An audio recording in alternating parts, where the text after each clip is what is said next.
ఛత్తీస్గఢ్లో 33,000 కోట్ల ప్రాజెక్టులకు మోడీ శంకుస్థాపన. ఛత్తీస్గఢ్ పర్యటనలో భాగంగా ప్రధాని నరేంద్ర మోడీ ఆదివారం వివిధ రంగాలకు సంబంధించి 33,700 కోట్లకు విలువైన అభివృద్ధి పనులకు శంకుస్థాపన చేశారు.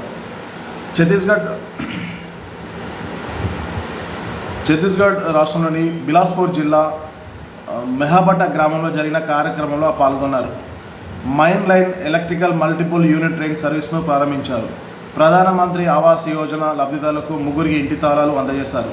బిలాస్పూర్ జిల్లాలో 9,700 కోట్ల విలువైన ఎన్టీపీసీ చెందిన super thermal power project stage 3కి శంకుస్థాపన చేశారు.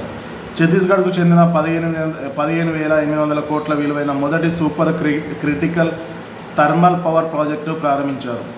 పవర్ గ్రిడ్ నేతృత్వంలోని 560 కోట్ల విలువైన 3 సరఫరా ప్రాజెక్టులను మోడీ జాతికి అంకితం చేశారు. కొరియా, సూరజ్పూర్, బలరాంపూర్, సూర్గుజా జిల్లాలో బీపీసీఎల్కు చెందిన 200 కిలోమీటర్ల సిటీ గ్యాస్ డిస్ట్రిబ్యూటర్ ప్రాజెక్టు, 2,210 కోట్లకు విలువైన హెచ్పీసీఎల్ విశాఖ రాయపూర్ పైప్ లైన్ శంకుస్థాపన చేశారు.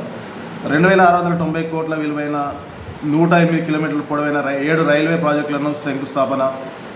ఛత్తీస్గఢ్లో పూర్తయిన 100% విద్యుత్కరించిన రైల్ నెట్వర్క్ను మోడీ జాతికి అంకితం చేశారు. వీటితో పాటు పలు కార్యక్రమాలను మోడీ ప్రారంభించారు. అలాగే దేశంలోని వస్త్ర వ్యర్థాలు భారీగా సవాలుగా మారాయని నరేంద్ర మోడీ ఆందోళన వ్యక్తం చేశారు. ఇది ప్రపంచం అంతటా సమస్యగా మారిందన్నారు. దీన్ని ఎదుర్కోవడానికి చేపడుతున్న చర్యలు ఆయన మన్ కీ బాత్ ద్వారా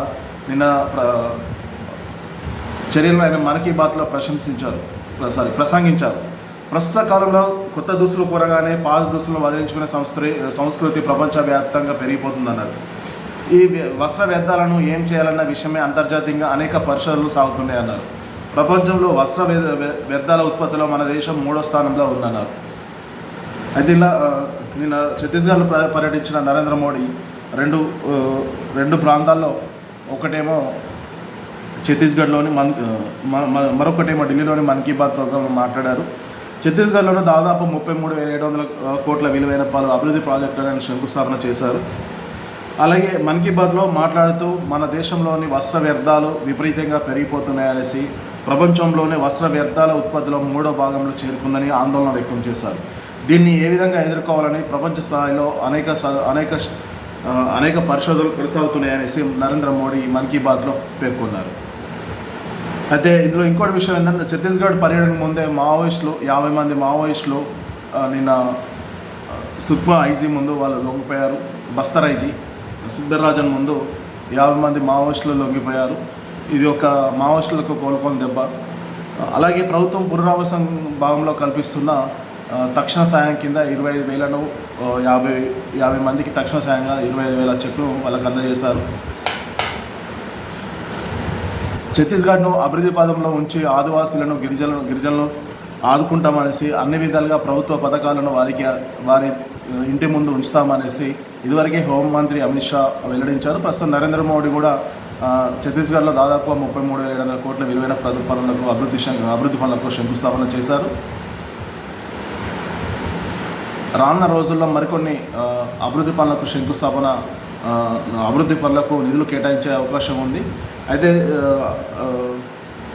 నక్సల్ రహిత దేశంగా భారతదేశాన్ని 2026 మార్చి 31 నాటికి తీర్చిదిద్దాలని హోమ్ మినిస్టర్ అమిత్ షా ఇదివరకే ప్రకటించారు. ఆ విధంగా చర్యలు కొనసాగుతున్నాయి. ప్రతి 5 కిలోమీటర్లకు ఒక సిఆర్పిఎఫ్ క్యాంప్స్ ఏర్పాటు చేసి మావోయిస్టులను ఏరువేస్తున్నారు. అలాగే లొంగిపోయిన మావోయిస్టులను కూడా వారు పునరావాసం కల్పిస్తూ లొంగిపోవాలనేసి వాళ్ళు పదే వివిధ ప్రకటనల ద్వారా మావోయిస్టులను కోరుతున్నారు. ఎవరైతే లొంగిపోకుండా మావోయిస్ట్ అడవుల్లోనే ఉంటున్న వారిని నిఘా పెట్టి ఎన్కౌంటర్ చేస్తూ వస్తున్నారు. దాదాపుగా ఇప్పటికే 150 మంది ఈ సంవత్సరంలో మరణించినట్టు తెలుస్తుంది. జనవరి 1 నుంచి ఇప్పటి వరకు మార్చి 31 వరకు దగ్గర 130 మంది దాకా మావోయిస్టులు చనిపోయినట్టు తెలుస్తుంది. చూద్దాం మరిన్ని నక్సలైట్స్ లొంగిపోయి ప్రజా పాలనలో ముందుకు వస్తారో, ప్రజా పోరాటంలో ప్రజల్లో కలిసి పోరాడతారో అనేసి వేచి చూద్దాం.